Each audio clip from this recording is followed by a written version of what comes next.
टीकरी और गाजीपुर बॉर्डर से पुलिस ने कटीली तार और बैरिकेड हटाने का काम शुरू कर दिया है, लेकिन इसको लेकर हरियाणा के बहादुरगढ़ में प्रशासन की किसानों के साथ बैठक बेनतीजा रही है। किसानों का कहना है कि उनकी बात सच साबित हुई कि उन्होंने रास्ता बंद नहीं किया है। किसान नेताओं ने यह भी कहा है कि अब अगर पुलिस रास्ता खोलेगी तो आंदोलनकारियों को परेशानी होगी। उनका कहना है कि कोई बड़ा हादसा होता है तो उसकी जिम्मेदारी कौन लेगा। किसान बॉर्डर पर 5 फुट का रास्ता देने को तैयार हैं, जिससे पैदल, साइकिल, मोटरसाइकिल, ऑटो और एम्बुलेंस निकल सके, लेकिन किसान कारों को रास्ता देने से इनकार कर रहे हैं। आज प्रशासन के साथ किसानों की फिर से बैठक होगी। संयुक्त किसान मोर्चा ने भी 6 नवंबर को एक बैठक बुलाई है, जिसमें रास्ता खोलने को लेकर चर्चा होगी। हमारी रणनीति एक होगी, कल्ली टिकरी बॉर्डर की नहीं होगी। जो टिकरी बॉर्डर की होगी वही सिंघू बॉर्डर पर होगी, वही गाजियापुर बॉर्डर पर होगी। सो ये विचारने वाला है, तो उनसे भी विचार है, अगर तुम रास्ता खोल देते हो तो हमारे लोग कहेंगे कि रास्ता तो खोल गया तो चलो आगे चलिए, उसका जिम्मेवार कौन होगा जी। नहीं, ये बहुत गंभीरता वाली विचार है। कोई जिमें 26 जनवरी को घटनावां नूं अंजाम दिया था, कोई ऐसा ना हो जाए। ये असीं 6 नवंबर की जो मीटिंग है उसके बैठकर गंभीरता से विचार करेंगे। उसी कंटिन्यूएशन में आप जैसे देख रहे हैं, सभी को ज्ञात भी है कि कल से दिल्ली पुलिस ने जो बैरिकेड्स जो लगा रखे थे जो वो हटने शुरू हो गए थे।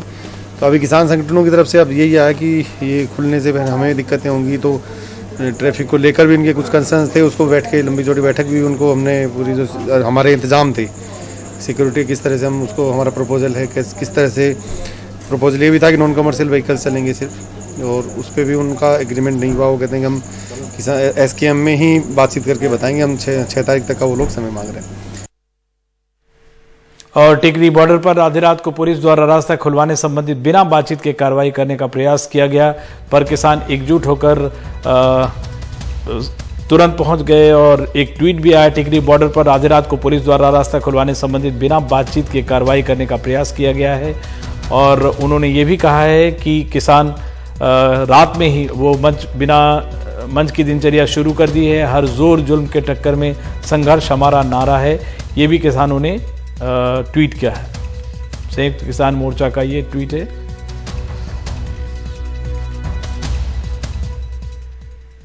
और गोवा के दौरे पर गई ममता बनर्जी ने कहा कि अपनी पार्टी के लिए राजनीतिक जमीन तो तलाशी ही है।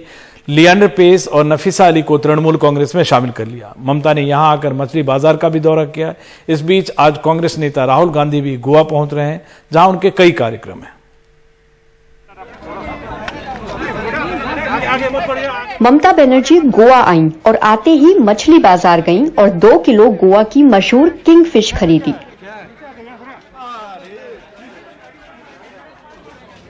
और लगे हाथों बीजेपी को गोवा और दिल्ली दोनों के लिए खबरदार भी कर दिया। केंद्राची दादागिरी ना अनिक नक्का। शनिवार को राहुल गांधी भी गोवा आ रहे हैं, लेकिन ममता बनर्जी कांग्रेस की भूमिका से ज्यादा प्रभावित नहीं दिखी। You cannot control your MLAs. You cannot take a decision in a proper time. You allowed BJP to form the government. So how do we trust them? Congress ने तो इसका जवाब नहीं दिया, लेकिन बीजेपी ने चुटकी लेते हुए उन्हें राजनीतिक पर्यटक करार दिया। सपने में भी डर नहीं है, ये तो जीरो है। ये सिर्फ बलून है, बलून हवा में ये कर रहे हैं। पणजी में मतदाताओं की मिलीजुली राय है। मालूम पड़ेगा, पहला एक्सपीरियंस आएगा। बीजेपी जब पहला आया तभी 2 सीट लेके आया, उसके बाद कितना सीट लेके आया। बीजेपी के कितने चीफ मिनिस्टर उधर गए थे प्रचार करने को, या सेंट्रल मिनिस्टर गए थे, लेकिन उसके बावजूद भी जिस तरह से उन्होंने, इसके लिए मैं उसको हमेशा सपोर्ट करता हूँ या सैल्यूट करता हूँ उसके डेयरिंग के लिए। अगर वो गोवा में आएगी और उसका सरकार बनेगी तो मैं हैप्पी रहूंगा। विधानसभा चुनावों से पहले गोवा के समंदर में उथल पुथल है। देखना यह है कि सबसे बड़ी मछली कौन पकड़ता है। अशोक महाले के साथ कोलकाता से मोनीदीपा बनर्जी की रिपोर्ट, NDTV इंडिया। और यूपी के सरकारी स्कूलों में मिड डे मील बनाने वाले करीब 4 लाख रसोइयों को 8 महीने से पैसा नहीं मिला है। ऐसे में कई जगह वो सड़कों पर उतर आए हैं। इस काम के लिए उन्हें सिर्फ 1500 रुपए महीने मानदेय मिलते हैं। दिवाली और छुट्टी के त्योहार के मौके पर वो भी नहीं मिल रहे हैं, जिससे काफी परेशानी उनकी बढ़ गई है। क्या सितम है कि जो दूसरों को पका के खिलाती हैं वे आज खुद भूखी हैं। भूख इन्हें सड़कों पे लाई है। भूख इनसे नारे लगवाती है। ये कोई नेता नहीं है, गांव की आम गरीब महिलाएं हैं, मजबूरी इन्हें सड़कों पे लाई है। 8 महीना हो गया, हमारी रसोईया का अभी तक मानदेय नहीं आया है। सरकार को ये सोचना चाहिए कि मानदेय हम दें। 50 रुपया क्या है, कुछ नहीं है। उनको सुनाई नहीं दे रहा है, पर सुनना पड़ेगा, नहीं तो इसका बहुत बुरा परिणाम हम लोग करेंगे। सरकारी स्कूलों में बच्चों का मिड डे मील बनाने के लिए रसोइयाँ रखी जाती हैं। यूपी के 1,68,768 स्कूलों में 1,80,00,000 से ज्यादा बच्चों को 3,95,000 से ज्यादा रसोइयाँ खाना बनाती हैं। सुषमा बाराबंकी के करौली गांव के सरकारी प्राइमरी स्कूल में रसोइयाँ हैं। बीकॉम करने के बाद कोई काम नहीं मिला तो रसोइया बन गई। सुबह 9 बजे स्कूल आती हैं, 3 बजे जाती हैं। 7 घंटे का मेहनताना सिर्फ 50 रुपए रोज है। माँ गुजर गई है, पिता बीमार रहते हैं, 5 छोटे भाई बहन हैं। उनकी तकलीफ सिर्फ वही समझ सकती हैं। 6 लोगों का सर परिवार है सर, बहुत ज़्यादा दिक्कत होती है सर। 1500 में कुछ हो नहीं पाता है सर। 1000 रुपये का तो सिलेंडर है सर, बाकी बचे 500, तो सर 500 में क्या खरीदे। तेल भी इतना महंगा है, चावल आटा महंगा है सर। हम लोगों की ज़रूरतें पूरी नहीं हो पाती हैं। खर्चा कैसे चलता है? उधार सर उधार लेते हैं और उधार सर मिलता भी नहीं है, क्योंकि 8-9 महीने में हम लोगों की सैलरी आती है, तो इतने दिन के लिए उधार कोई नहीं देता है। एक ऐसे दौर में जब एक मजदूर को भी 350-400 रुपए रोज मजदूरी मिलती हो, इन्हें सिर्फ 50 रुपए मिलते हैं। वो भी 8-8 महीने तक पैसा नहीं मिलना, कहाँ का इंसाफ हो सकता है। काली देवी सोनभद्र जिले में बिहार बॉर्डर पे दुद्धी प्राइमरी स्कूल में रसोइयाँ हैं। ये कितनी गरीब होंगी कि 50 रुपए रोज की मजदूरी पे सालों से काम कर रही हैं। इनका 21 साल का बेटा विकलांग है, काम नहीं कर सकता। मिड डे मील बच्चों से बच जाता है तो उसे खिलाने ले जाती हैं। 5-6 महीना से नहीं मिला है, और हमारे बच्चे लोग, हमारा लड़का है तो विकलांग है, 30 बरस के है, आज 6 साल से विकलांग है। वही अपना कैसू मांग जात के काम चलाते हैं। यहाँ से बनावल चावल वो ले जाते हैं तो खिलाते हैं उन लोग के। सविता सहारनपुर के गागलहेड़ी प्राइमरी स्कूल में रसोइयाँ हैं। वो अपना काम तो वक्त से करती हैं, लेकिन उनको पैसे वक्त पे नहीं मिलते। परेशान हैं कि बिना पैसे त्योहार कैसे मनाएंगी। क्या समय पर पैसा मिल पा रहा है आपको? नहीं जी, 5 महीने हो गए, महीने के मिले ही नहीं। तो फिर दीपावली कैसे मनाओगे? बच्चों पर ऐसा आएगा तो मना ही लेंगे, नहीं फिर अंधेरे में आए जी। कैसे मनाए बिना पैसे के जी।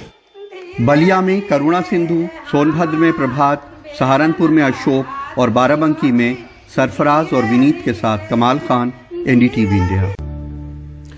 आईआरसीटीसी पर रेल मंत्रालय के एक फैसले से शेयर बाजार में हड़कंप मच गया। इस फैसले से आईआरसीटीसी के शेयर 29% तक गिर गए और उसके बाद फैसला वापस लेना पड़ा। देखते हैं हमारे सहयोगी हिमांशु शेखर की ये रिपोर्ट। आईआरसीटीसी ने जब स्टॉक मार्केट खुलने पर निवेशकों को ये जानकारी दी कि कन्वीनियंस फीस से होने वाली कमाई का 50% हिस्सा उसे रेलवे मंत्रालय के साथ शेयर करने का फैसला हुआ है, तो बाजार में हड़कंप मच गया। आईआरसीटीसी के शेयर एक समय 29% तक नीचे गिर गए। आनन फानन में रेलवे मंत्रालय ने इस फैसले को वापस लेने का निर्णय किया। Department of investment and asset monetisation के सचिव ने ट्वीट करके इसकी जानकारी दी, लेकिन तब तक स्टॉक मार्केट में आईआरसीटीसी को नुकसान हो चुका था। सूत्रों के मुताबिक साल 2020-2021 में आईआरसीटीसी ने कन्वीनियंस फीस के जरिए करीब 300 करोड़ रुपए कमाए थे।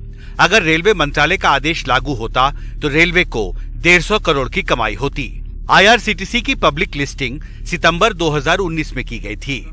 रेलवे बोर्ड के सदस्य रहे वीके अग्निहोत्री ने एनडीटीवी से बातचीत में कहा कि इस विवाद से रेलवे बोर्ड के फैसले लेने के तरीके पर बड़े सवाल उठ रहे हैं। अगर आईआरसीटीसी ठीक से काम कर रही थी तो इससे छेड़छाड़ की क्या जरूरत थी। विनिवेश की एक प्रक्रिया चल रही है और ऐसे में सरकार की मंशा को लेकर भी सवाल उठता है, क्योंकि सेंटिमेंट पर असर पड़ता है बाजार में। विनिवेश अपनी जगह है, और ये किस्म के फैसले जैसा कि आईआरसीटीसी के लिए लिया गया कि उनसे कुछ आप धन ले लें और जिससे उनकी शेयर वैल्यू गिर जाए, ये तो बहुत ही मतलब गलत डिसीजन है। पीएसयूज के साथ सही तरीके से व्यवहार नहीं है रेलवे बोर्ड का। हाँ, तो पीएसयू को अपना फाइनेंशियल मैनेजमेंट खुद करने देना चाहिए, और अगर फाइनेंशियल मैनेजमेंट में वो कुछ गड़बड़ कर रहा है तो आपको उसको उस लेवल पर ही हैंडल करना है, आपको डिसीजन करके नहीं देना है। इस विवाद से सरकारी पीएसयूज को लेकर स्टॉक मार्केट में निवेशकों के सेंटीमेंट पर असर पड़ा है। कांग्रेस ने सरकार पर पीएसयूज के साथ सौतेला व्यवहार करने का आरोप लगाया है। ये एक उदाहरण है कि इस सरकार को या तो एक षड्यंत्र के तहत ये पीएसयूज को पहले कमजोर करना चाहते हैं, उसके बाद वो पीएसयूज अपने साथियों को देना चाहते हैं। ये षड्यंत्र का हिस्सा ही हो सकता है कि कोई भी सरकार अपने पीएसयूज के साथ इस तरह का सौतेला व्यवहार नहीं कर सकती। इस विवाद से संकेत साफ है कि सरकारी विभागों को पीएसयूज के कामकाज में दखलंदाजी से बचना चाहिए। दिल्ली से कैमरा पर्सन सचिन गुप्ता के साथ हिमांशु शेखर, एनडीटीवी इंडिया।